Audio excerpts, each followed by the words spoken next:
Mrs. Busby, may I have the announcement, please? Excuse me, I'm so sorry. Once again, I'm talking. Quiet on the set, please. Welcome to Viewpoint, your program of personalities, politicians, and perspectives. And we have all three this morning, all wrapped up. But one thing about our guest is he's just not been wrapped up in politicians as such, in his true sense of the word. He's just a guy who does his job and does it well. Kudos. Yes. I had one or two in mind, but I can't remember what they were. Well, I should think you've been so busy. My word, I'm glad you just remembered to come this morning. Yeah, as a matter of fact, yeah. For those who are unenlightened, the old fellow's moved over the week. What I was going to make a kudo for is the folks who showed up. You might have remembered Sunday morning was a little bit snaky out there. Oh, golly. Footing was somewhat not as good as it ought to be. A lot of people, notwithstanding the weather and the bad walking condition, showed up out the American Legion for a benefit breakfast for the high school music program. So kudos to those folks who were strong enough to get out there. You want to do that? You do that. Yeah, that's nice. Have a day. Well, let's get right into some serious business. We got a great guest this morning. We've been trying to nail this fella a while, but he's been kind of like some of the folks that he pursues. He's a little slippery once in a while.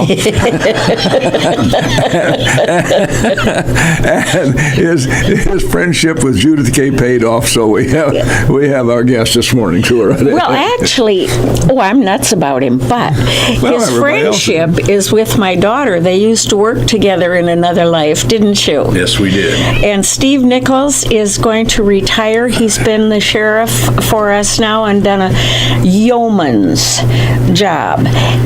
And we were talking just before we went on the air, or I guess I was still talking when we went on the air. As a matter of fact. Yeah, well, be that as it may, about the fact that in your tenure as sheriff, I'm afraid you've had to see a little change in attitude in the public.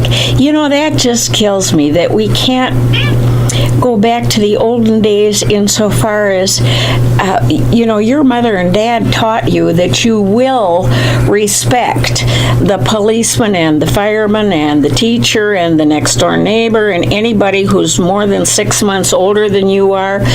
Respect was a big thing, but it's not so much anymore. No, did you run across any badness, or did your smile get you through?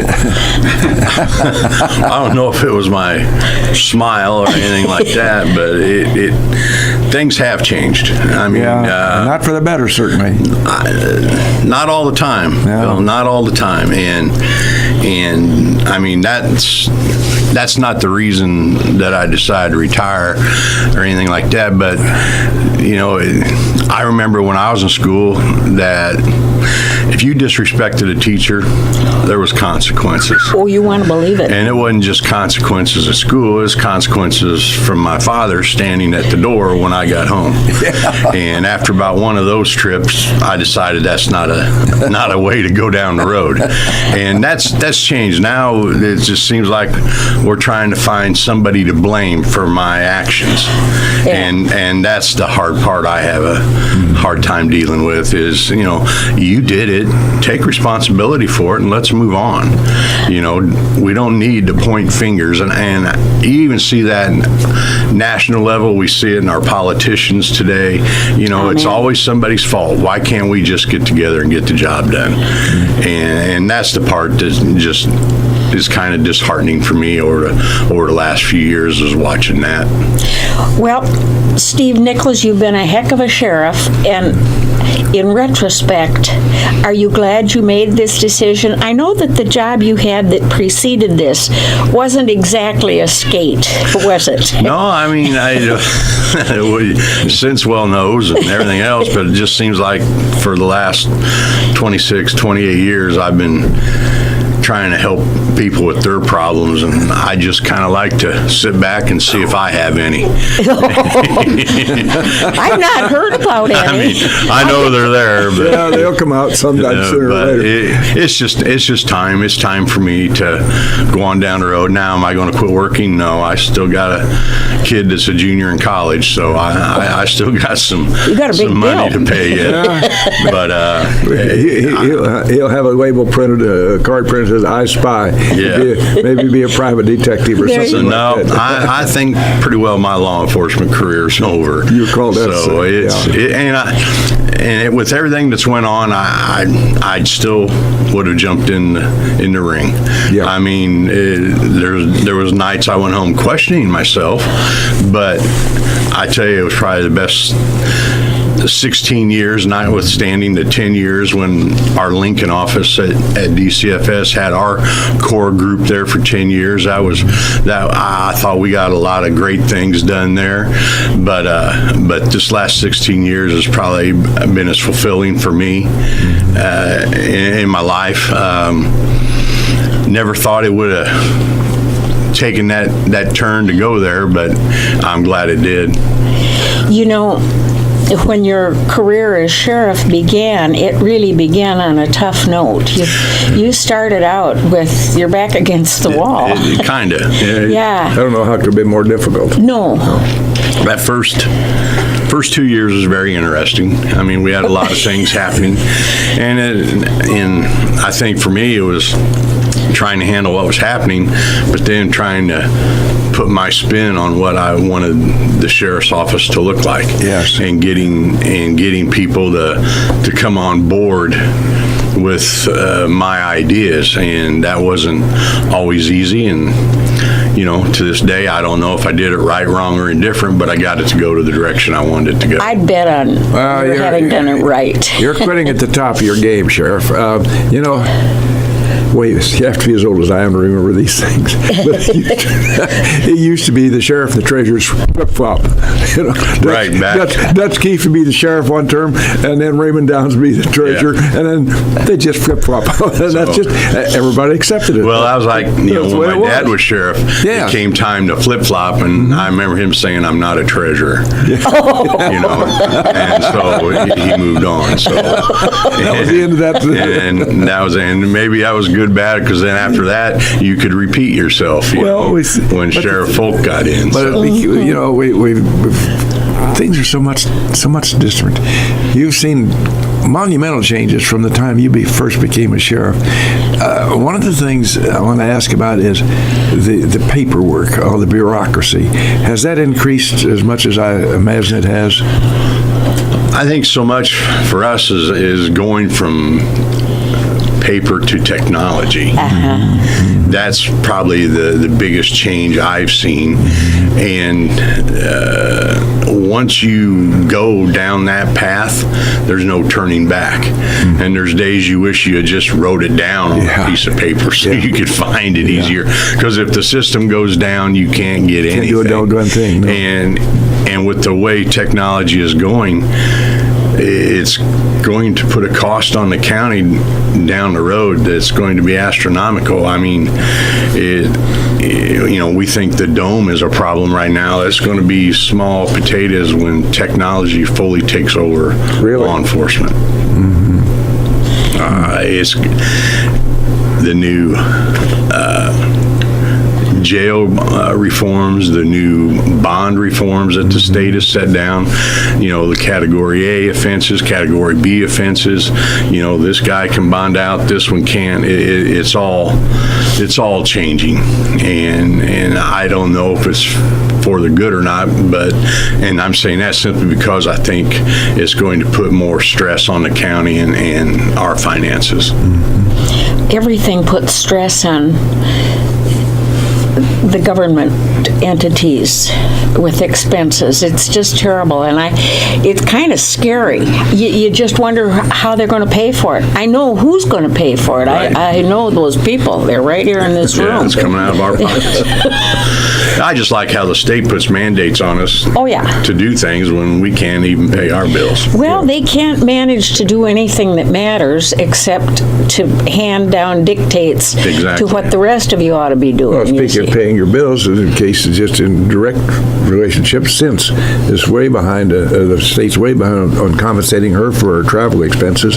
Right. And that's very common. I mean, she's just one of thousands That's like that. been that way, though, for 10, 15 years. See, and it's just You know, wrong. there was It's times just we poor turn in management. our vouchers and we might not see it for 4 or 5 months, and you're out there, I remember when we made that big jump from gas was like 75, 90 cents a gallon until we came to work one day and it was $1.75. Yeah. Well, we were still getting 27 cents a mile, and when you drive. How'd that through work town- for you, Steve? Not well. Not well, no. That's why we all drive very small cars to get 50 miles to the gallon when you had that job. But this is not new for the state of Illinois. Way back when I was in business, I was on the bidders list, and I did some state jobs. And after about the third one, I said, I'm thinking one of this. I wasn't getting paid.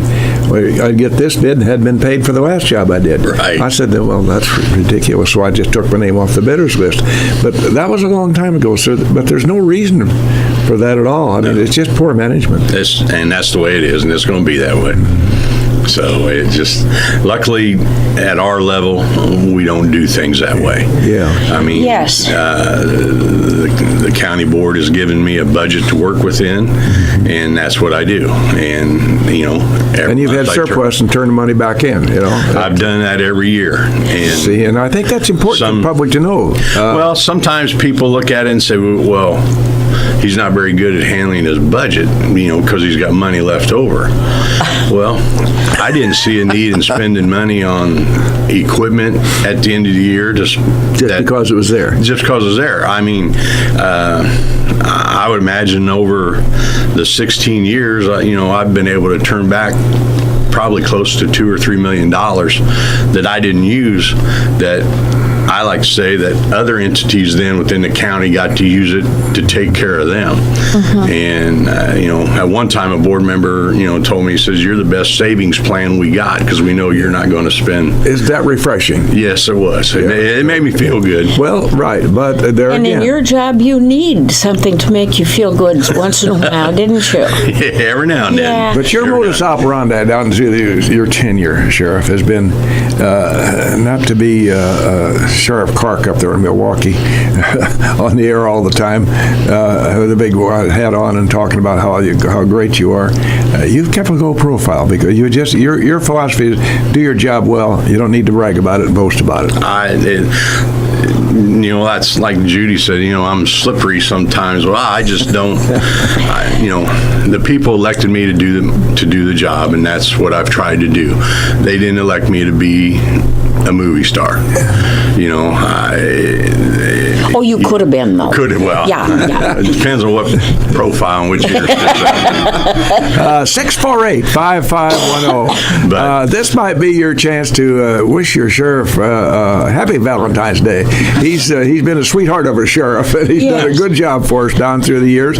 Steve, when you first came aboard, drugs have always been a problem. The increase in that workload has incrementally gone up significantly. In the last, when I came on, methamphetamine was running rampant, and we did a lot of work to try to put an end to that. And I think when the one thing I will give the legislator kudos on there, they did come down with some harsh sentences on methamphetamine. And then we finally figured out to take the pills and put them behind the counter. And we worked with our anhydrous companies and trying to keep the anhydrous tanks at the plants. I mean, they still went in and got the anhydrous.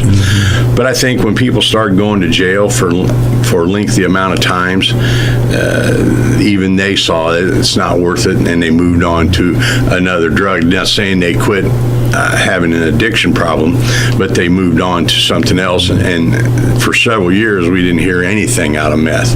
Well, some of our better chemists out there figured out different ways to make it. So, sure. along with that and heroin, it's coming back. Do you think that if there were more teaching about the long-term effects on a person who uses, for instance, meth is a terrible thing. I volunteered for a long, long time at the prison out at the edge of town there, and this one poor lady had such teeth. Right. I'd never seen anything like that, and I said to the guard, I said, don't you have any dental services here for these people? That woman's teeth must hurt. He says, oh, that's meth mouth. I said, you gotta be kidding. Yeah. Do you think if people knew what's gonna happen to them over the long haul, they'd think about this, or am I just living in the dream world? I think they know, but I don't think they know how to get off the high that they get from it. And I mean, I know I've talked to people that were incarcerated, said, I'm going right back as soon as I get out. And with that mind frame, I don't think there's a lot you can do to change them at that point in time. I mean, the court we're trying to work with people through drug court now, and they've seen some success that way, but we've also seen some that just we couldn't reach. I mean, in my tenure, I know people that have wanted help and wanted to get to rehab. We've put them in the car and taken them. Yeah. I've even out of my own pocket have helped pay to get some people in, and 6 weeks later, I might as well just flush that money. It just gets a grip on people, and they can't get away. Well, my big sin was in my misspent youth, I smoked. I think most everybody did. And it's hard to change a habit. Right. I know that. Although smoking isn't exactly, it's certainly not socially acceptable anymore. You know what, honey, if we don't, we're going to get smoked by our commercials if we don't pay obeisance to pay the bill. Pay the bill. Go right ahead, Miss Rash.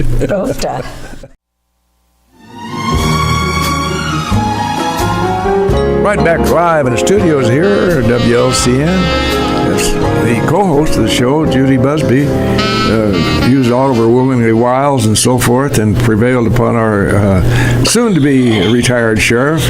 By his own volition, he wants to quit. How long have you been at it, Sheriff? I have 16 years in. 16 years. 16 good years of service to the folks of Logan County, and I think we can all make sure that we were lucky you made the decision you made. Yeah, we're happy for you. I guess first and foremost, I want to thank the people of Logan County for allowing me to be their sheriff. It's been a pleasure and a humbling experience. But like I said, it's an experience I'm glad I had. With everything that we went through, that I loved every minute. On balance, it was good.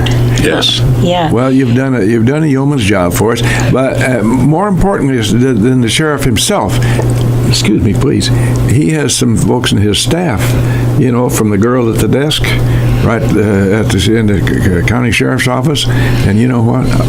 The old fellow went totally blank. I couldn't remember her name at all. It's just, and I'm embarrassed about that. Which one? The one at the courthouse? Yes. Tina Feldman. Yes. Well, I went totally blank, and Tina, I apologize for that. Just contributes to old age, and we'll mark it off. I'll buy you a cup of coffee for that. Yeah, it's hard to remember. We got two Tinas, one with two E's and one with an I. So. Okay. Oh dear. So they're easy to remember. You have your entire staff. You're a chief deputy, done a yeoman's job for us, and all the other young men and ladies that are associated with your sheriff's office. Has there been any one outstanding, well, we've had several real tragedies in the community, but has there been any humorous events that would immediately come to mind? People have asked me that, and I have a hard time remembering anything funny that ever went on. Well, you had so much strife and stress on your watch. All the other things have kind of overshadowed the things that were humorous, and I know there's things out there like that. But for the life of me, I can't. They got buried under the rest. I know, and that's probably one reason why it's time for me to go, is I can't remember something funny at work.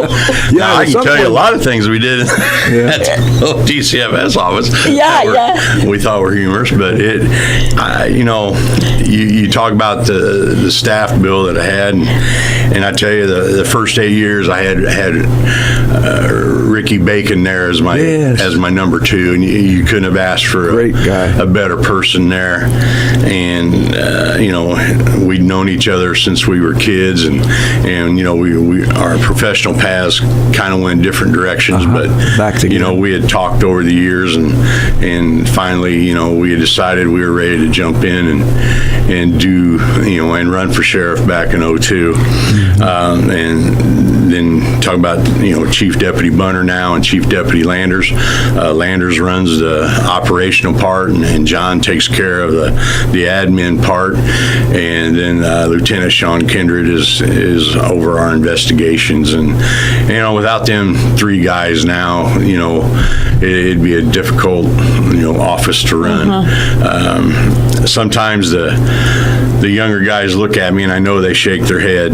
They're going, what's he thinking next? But for me, what I was always thinking was, how do I keep them doing their job the right way to keep all of us from looking bad? Focus. Yeah, focus. And sometimes, we lose sight of what we are out here to do. We are out here to provide service to people, to help people, not always just to enforce the laws of Illinois upon the people.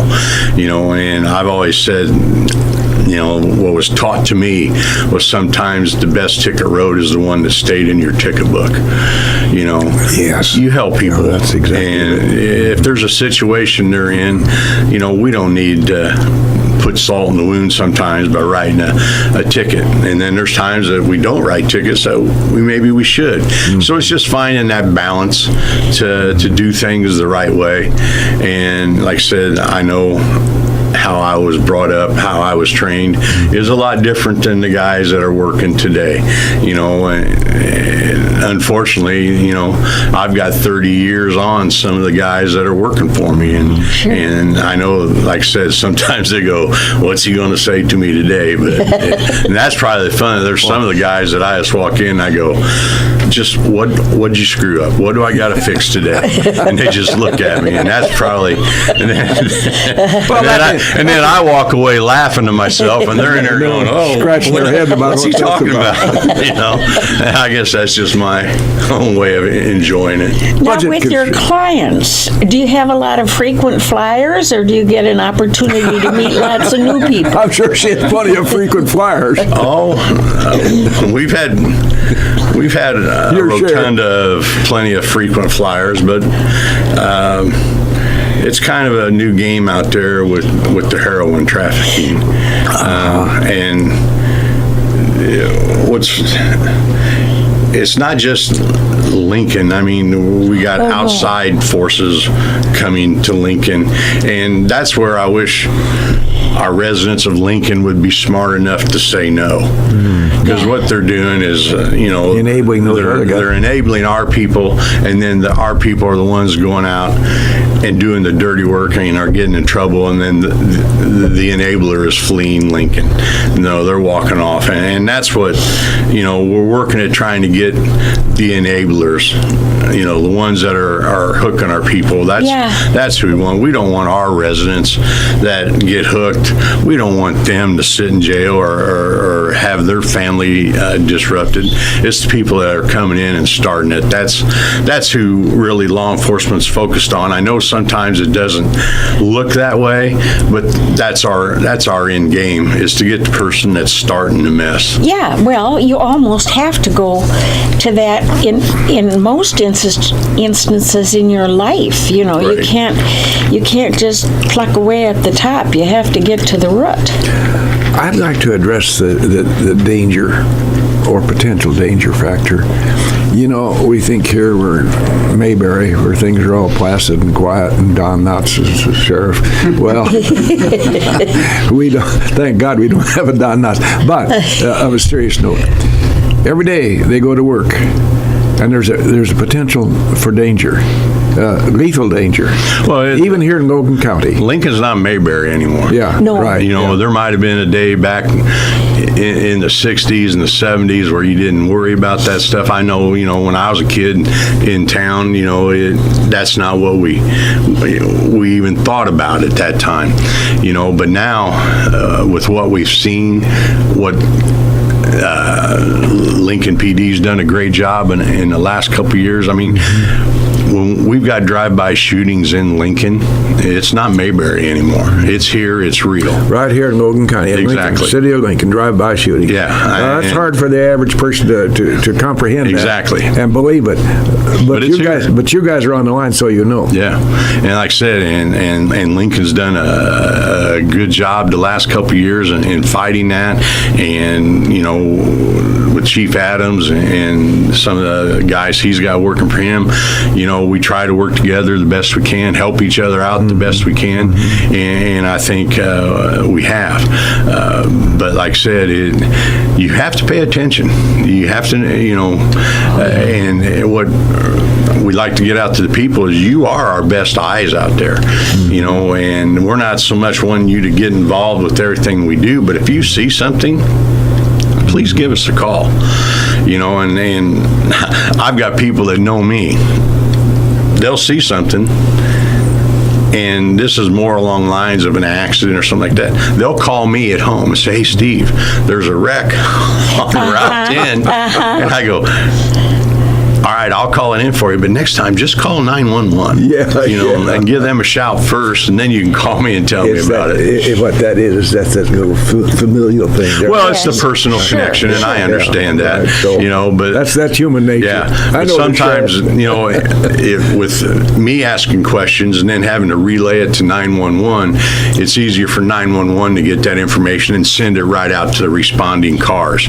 And then I'll make phone calls and find out, you know, Well, the what's other going side on. of that coin, this awfulness that happened recently in Paris, California, with these 13 children that were hostage. In their own home. And in the news, they had interviewed a couple neighbors, and these people had the unmitigated gall to say, you know, I wondered if there wasn't something going on there.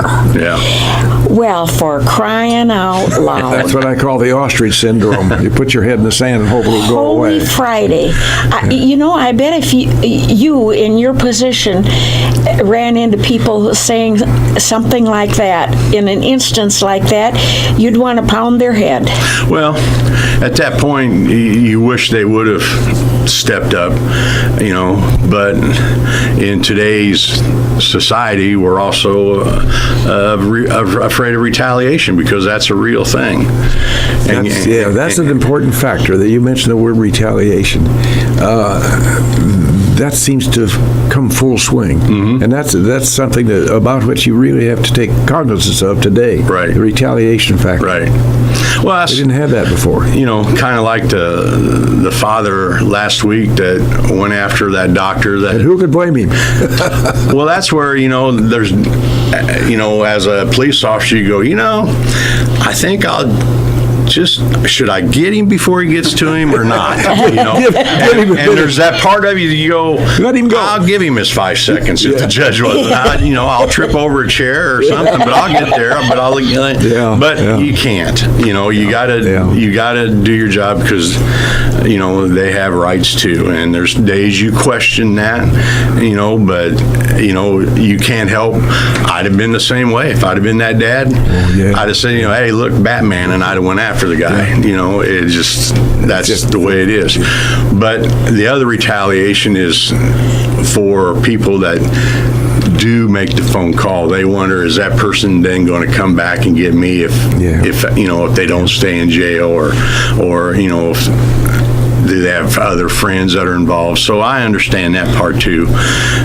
But to live there all those years and know there's 13 kids in that home and you never see them. Yeah. And, you know, if it would be like how we report here in Illinois, you can make that call anonymously, at least get That's right. somebody to the house, For a wellness check or what have you. anything, but then hopefully whoever responds is smart enough to sense that something's not right here either. Yeah. And the one good thing about that law is if we do get a report and there is a question, we are mandated by law to see those children. And that hopefully would have opened the door on something like that if that would have happened here. So they can't, if you came knocking on my door, I can't say, no, you can't come in. If we have a report that let's just say we'll use risk of harm, for lack of better terms. If we get a report like that as an investigator, I'm mandated to see that child. You can't say no. That's a darn decent mandate. So, and that's been that way for years, unless that's changed with DCFS. But in my mind, it didn't change. If I get a report on your kids that something's wrong, I want to see your children, or I'm going to find a way to do it. So, Sheriff, I'd like to talk about money just a minute. Something you don't. There's always that. You don't know much about that in your office. Seriously, the budget constraints make it difficult to staff. For instance, the wee small hours of the morning. How many people do you have on staff? A normal shift, I'll have 4.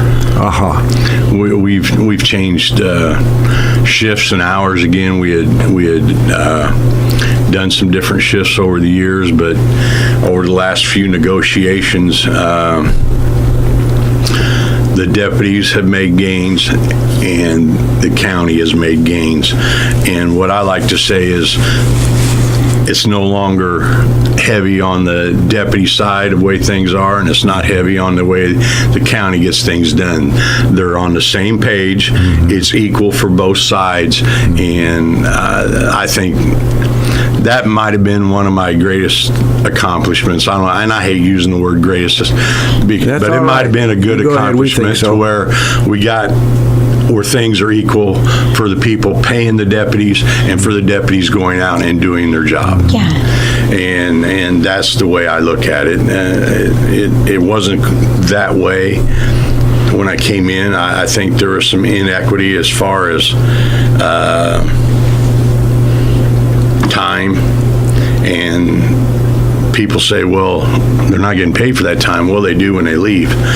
And time you earn when you're on the job, your 3rd, 4th, and 5th year is worth a heck of a lot more when you walk out the door your 30th year. And so now we got it so where that time is favored over the last 2 years of their employment. They're not going to have this huge bank of compensation sitting there that the county has to pay out at the end. And like I said, through the negotiations, we've all found that happy median, I think. Well, I'll make this comment and see if I'm correct in this, Sheriff. What was the average deputy annual salary for Mr. and Mrs. Average in your office? When I came to the sheriff's office, the starting salary for a deputy was $22,000. Good Lord. And that was one of the things that was an inequity. But they had all this time off. Well, they were working second jobs. Well, sure, they had to at $22,000. Exactly. Well, what I was trying to eliminate is now the starting pay is close to $44,000. But now we got guys that aren't working as many second jobs. They're focused more on being a deputy. They can be dedicated. They have the time and energy. Exactly. And it's not where they have an enormous amount of time on the books that, we had guys had time that they've never been able to use it in a year, and that doesn't do us any good. If they're off all the time, we're not getting anything, for the taxpayers' money. And so I think getting the pay up, we're still lagging behind the city in some respects, but at the top end, I say a deputy with over 15 years on now is going to be making over $65,000, which in Logan County, that's a good living. Yes, in here, yeah. Oh, yeah. But, it's not all the money in the world. That's an onerous job. Well, this isn't a job you take to make money. Yeah. This is a job you take because this is what you wish to be. Yeah, right. I mean, I thought about that a lot. After my first 6 months on the job, I took a pay cut to come be sheriff. Yeah, think of it. And after the first 6 months, I'm going, boy, you stepped in it again, Nichols. You're going the wrong way. Wrong foot in the right spot. Yeah. But that's never why I've I mentioned done that this because job. I think the listeners and your constituents in the county ought to realize this is, it's not a very munificent salary. It's there's better for some, paying jobs out there. And for some of those in the lower echelons, it's not so doggone good. But ones that are still out there on the street every day. Right. But like I said, I guess for me, I guess what helped me is, I can probably drive to all the towns in the county and I know somebody. Oh, sure. Oh, there's no question about that. Sure. Well, they talk about you in Burtonview a lot. Well, they're probably talking about me down here at the elevator at East Lincoln. Both of them do. Both of them. And sometimes good and sometimes bad. But I've heard both of our listeners talk about it. There you go. But I've always been a country person, but I've lived in town too, so it's. But you come by great roots. You've got some great genes there. Daddy was a great public servant for us too, and much respected like his son. So, do you have anything that you'd like to close in with now? December 1st, you're going to be able to put your hat on the peg and say, "Boy, that career's over. Now, what am I going to do?" Well, like I said, I don't know. I've talked about some things, but I think that in the month of December, I'm just going to veg. Yeah, I'm just going to sit back and go through the holidays with my wife and daughter and just kind of regroup a little bit and go from there. I guess another way that the job's changed was that silly cell phone. Oh my, yes. And it's just, for me, it just seems like, I get away and I go do things. It's not like, I'm tied to my chair. That's absolutely not true. But, I'm always waiting for it to ring. Yeah. And that's what I'm looking forward to not having, is to where I'm not thinking about, is it going to ring tonight? Yeah. And that's okay. But it's time to let somebody wait for that phone call. You'll have more time for tool time. Yeah, That'll be good. Exactly. So, Steve, we appreciate you coming up and spending some time with us today. Judy and I have a very deep-seated feeling about the way things are running in your office, and it's certainly all very, very positive. You've got a great group of people up there protecting the streets of the county, and we appreciate all the work that goes in with it. Mr. Rash came up with a great closing quote, and I think it's really appropriate. Think about this and ponder just a minute. There's a problem when a man protecting a football makes more than the one who is protecting our lives. Think about that, folks. Thank you very much, Steve. thank you, guys.